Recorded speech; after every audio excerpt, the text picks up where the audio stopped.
Boa tarde, alunos, tudo bem com vocês? Hoje nós vamos iniciar a parte de luz e cores, né? Sequência didática 13.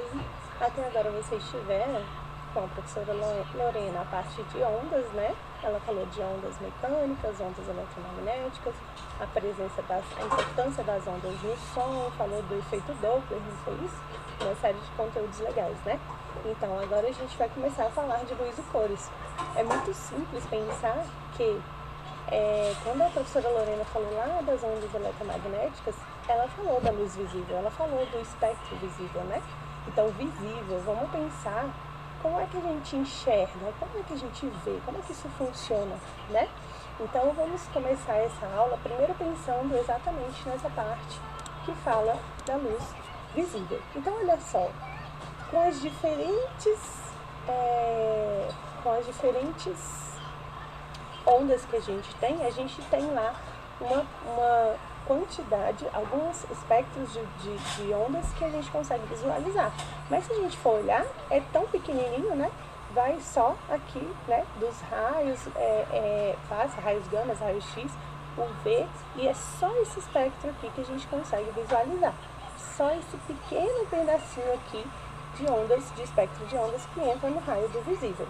Então, esse espectro que entra no raio do visível é o que a gente vai conseguir enxergar com essas cores que vocês estão vendo aqui. Mas o que vai mudar isso pra gente? Como é que isso realmente funciona, né?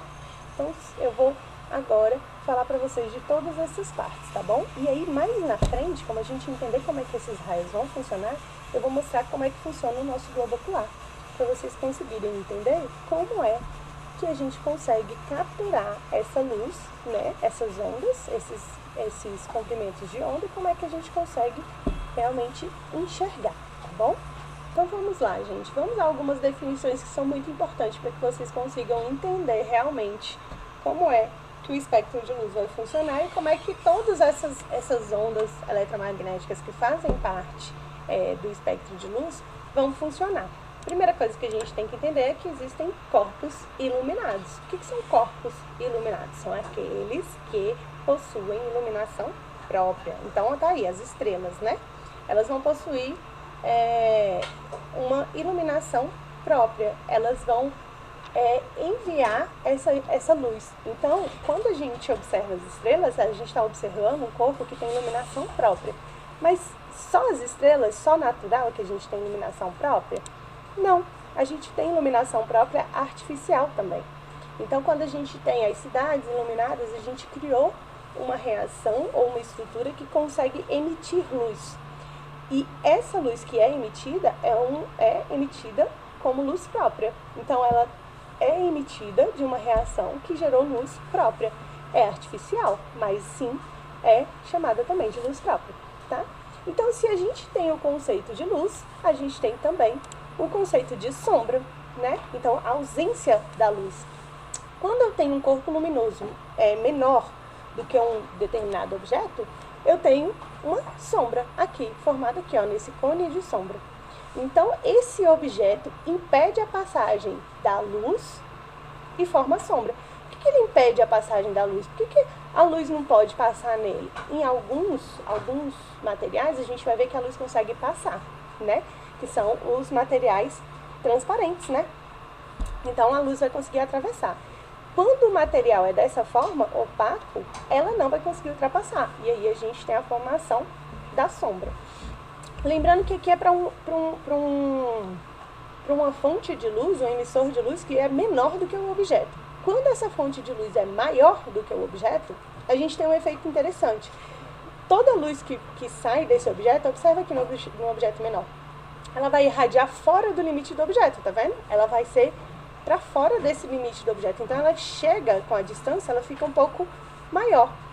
Quando a gente fala de um objeto maior, ele vai fazer a mesma coisa, ele vai irradiar também, ele vai liberar essa luz para também um pouco fora, né, dos limites do objeto.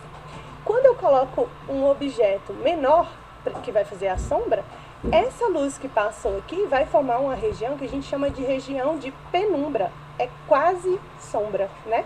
Não é uma sombra completa, mas é quase sombra. Então, a gente chama de região de penumbra. Vocês viram isso lá no 8º ano, no nivelamento também. A gente viu isso quando a gente falou da posição da Lua em relação ao Sol, né? Então, quando a Lua vai passando ali na frente do Sol, ela forma uma região de umbra e penumbra, né? Penumbra é essa região aqui que não está totalmente escura nem totalmente iluminada, tá bom? E aí a gente tem 3 eventos que são extremamente importantes para se entender como é que está funcionando, como é que funciona a passagem da luz por alguns objetos. Então, primeiro, eu tenho a função de reflexão. Alguns objetos, quando eles recebem a luz, eles refletem essa luz de volta, eles jogam a luz de volta. Então, faz exatamente esse movimento que está aqui. A luz vem, ela bate nesse objeto e reflete. Reflexão é a primeira coisa que a gente vai pensar no espelho, tá? E eu vou mostrar para vocês como é que isso vai funcionar. A absorção é quando a luz não consegue passar, atravessar. Então, eu tenho a absorção desses raios e eles não conseguem atravessar. Aí, eu vou até voltar o slide. A gente forma aqui, ó, tá vendo? Não consegue passar, forma a sombra, tá? Quando eu tenho uma transmissão, é porque a luz conseguiu passar completamente. Então, isso vai acontecer, por exemplo, no vidrinho do óculos, né? Para quem usa óculos, ele é parcialmente transparente, então ele vai deixar a luz passar, tá? E aí a gente consegue observar a luz do outro lado, consegue observar o objeto que está do outro lado. Pensem comigo, num espelho onde a gente tem reflexão, a gente não observa o objeto que está atrás, você tem reflexão, você observa a mesma coisa que você mostrou, claro que de forma espelhada. Quando eu tenho absorção, eu não vejo nada, né? E quando eu tenho transmissão, eu vejo o mesmo, eu vejo o objeto que está atrás do meu material. Só que esse objeto que está atrás do material, ele vai sofrer um evento que a gente chama de refração e nem sempre ele está exatamente onde a gente está observando. E isso é extremamente importante para que vocês entendam algumas funções, algumas coisas que acontecem no nosso dia a dia que às vezes a gente não para refletir, né? Então, olha lá. Quando eu tenho, lembra que eu falei reflexão, absorção, transmissão? Quando eu tenho um meio transparente, ele me permite transmissão. Eu consigo passar essas ondas eletromagnéticas e eu consigo visualizar o objeto que está do outro lado. Quando eu tenho um meio translúcido, ele vai fazer uma refração. Então, ele vai desviar um pouquinho essas ondas e aí o objeto não vai aparecer exatamente onde ele está. O objeto está aqui, né? Então, ele vai aparentar estar aqui, mas ele está um pouquinho abaixo, tá bom? E quando eu tenho um meio opaco, ele vai fazer absorção, então ele não vai mesmo deixar passar, tá bom? Ele vai absorver essas ondas eletromagnéticas e não vai deixar passar, tá bom? E aí eu quero mostrar para vocês uma curiosidade que é a Smart Windows. Essa Smart Windows, o que ela faz? Ela permite que você consiga ver o outro lado ou não. Então, quando eu estou nesse modo off, eu tenho exatamente o transparente, né? Quando eu tenho o modo on, eu tenho o opaco, né? Então, como é que ela vai fazer isso? No modo off, ela deixa todos esses líquidos de cristais bagunçados. Então, quando eles estão bagunçados, eles não deixam a luz passar, né, pelo vidro.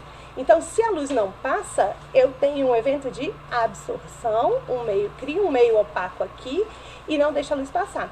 Quando eu aperto o on, deixo ela ligada, eu faço uma condução, né, aqui do positivo para o negativo, organizo esse líquido de cristais e aí eu deixo a luz passar. Então, eu vou para o modo transparente e aí ele me permite observar o outro lado, né? Bem interessante. Então, já tem aí tecnologia. Gente, falou de tecnologia, eu vou falar, eu adoro. Falo mesmo, gente.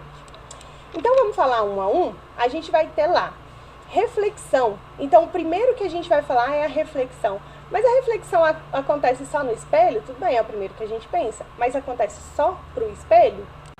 Então, gente, a gente não vai ter reflexão só no espelho. A gente chama de espelho natural também, né? Espelho d'água, né? Então, aqui eu tenho a imagem real e o espelho d'água, essa primeira camadinha que se forma, vai mostrar exatamente a imagem invertida. Por que essa imagem vai ser invertida? Lembra que eu mostrei pra vocês aqui que a reflexão permite que a luz venha e na hora que ela volta, tá vendo como ela volta? Ela não volta exatamente do mesmo jeito.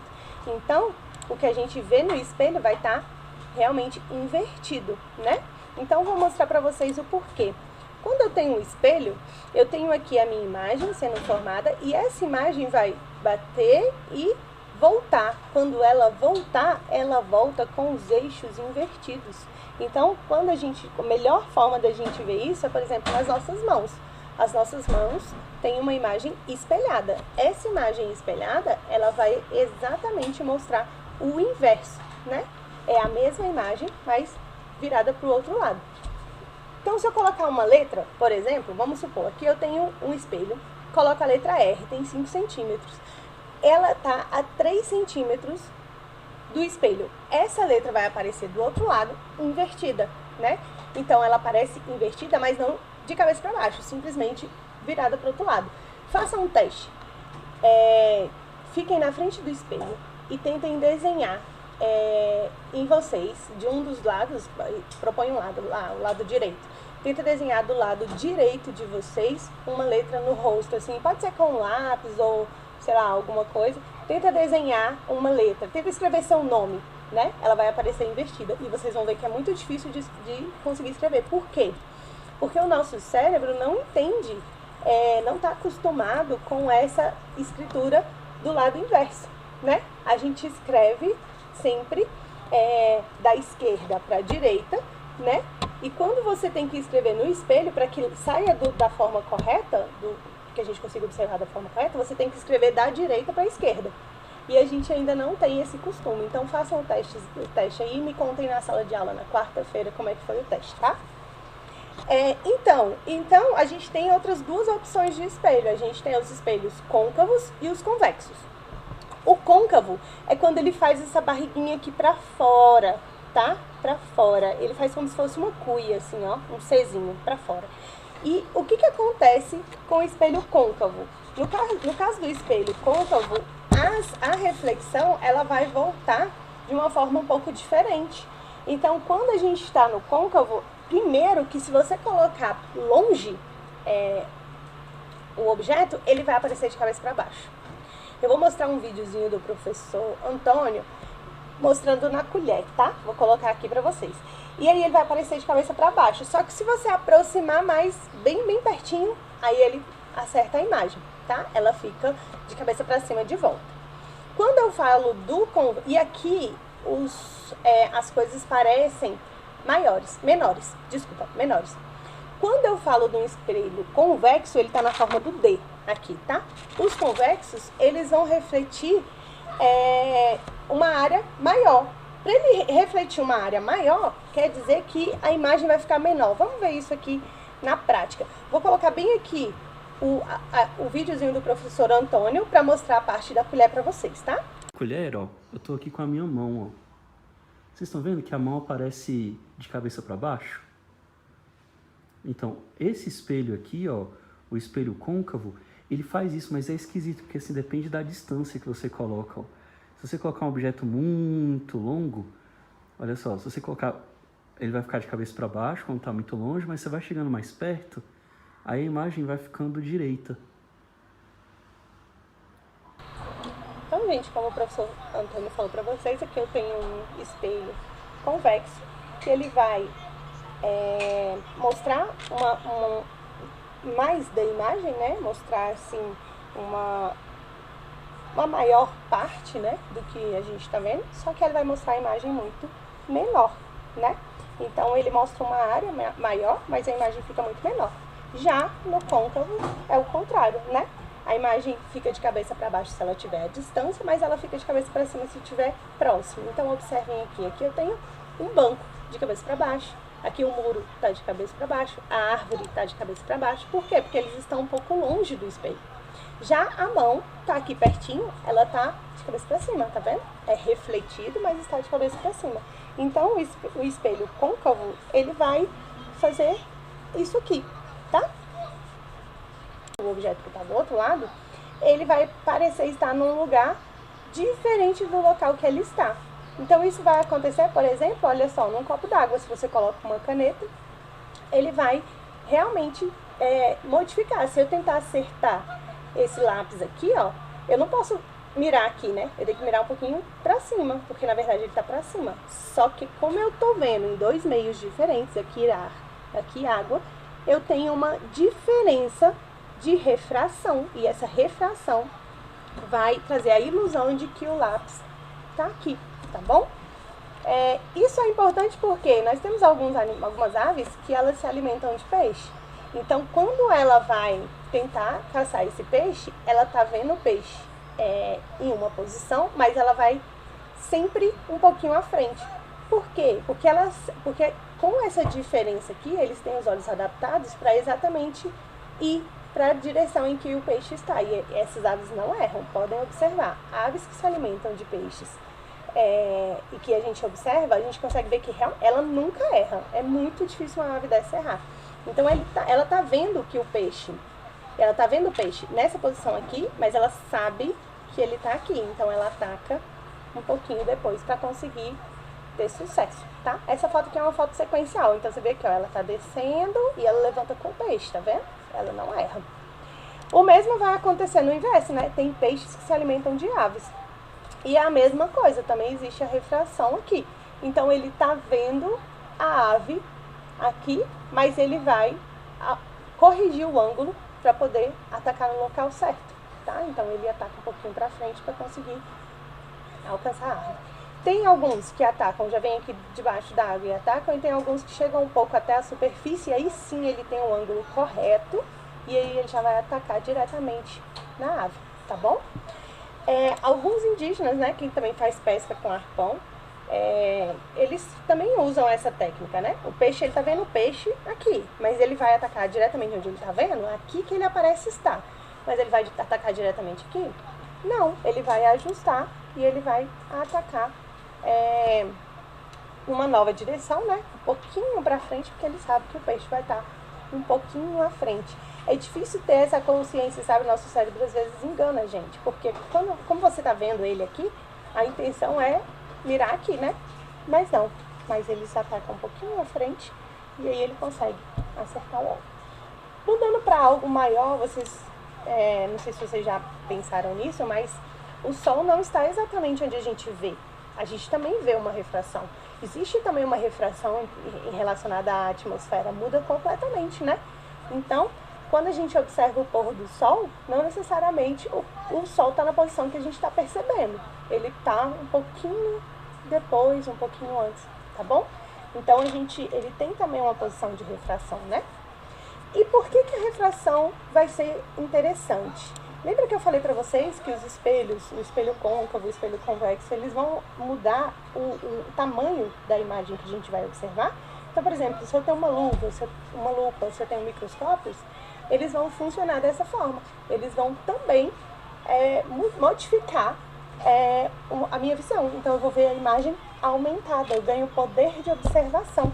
Então, é extremamente usado na produção de lupas, de microscópios, tá? Eu tenho microscópios côncavos e convexos, a depender, né, do meu objetivo. Então, eu consigo colocar objetivos maiores e menores, trabalhando em cima desse poder aí de reflexão e de refração, tá bom? Eu vou voltar um pouquinho quando a gente falou aqui dessa situação do copo. O professor Antônio também fez um videozinho, né, mostrando isso aqui. Então eu vou mostrar para vocês um pedacinho desse vídeo e a gente finaliza a nossa aula, tá bom? Vou colocar o vídeo aqui para vocês. O canudo, ele é reto, ó. Eu posso mostrar ele aqui para vocês, ó. Esse canudo é reto, ele não sofre desvio. Mas olha só, quando você coloca ele num copo, esse meio aqui, ó, é diferente do meio da água lá embaixo. E a luz sofre um desvio. O interessante é que se você tivesse que mirar no canudo, para acertar o canudo, você não podia mirar nele lá. Porque aqui, ó, onde o canudo aparece, de fato não tem nada. Você deveria mirar ele um pouquinho mais para cá, se você quisesse acertar o canudo. É importante acertar as coisas? Olha. Então, gente, é importante acertar as coisas? Né? Mostrei para vocês aqui a situação do pássaro e a situação do peixe, a situação da pesca, né? Então, sim, é importante. Na próxima aula, a gente vai continuar falando desses processos, né? De reflexão, refração, a gente vai falar de alguns outros. E aí, a gente dá sequência às nossas aulas, tá bom? Um beijo e uma boa tarde.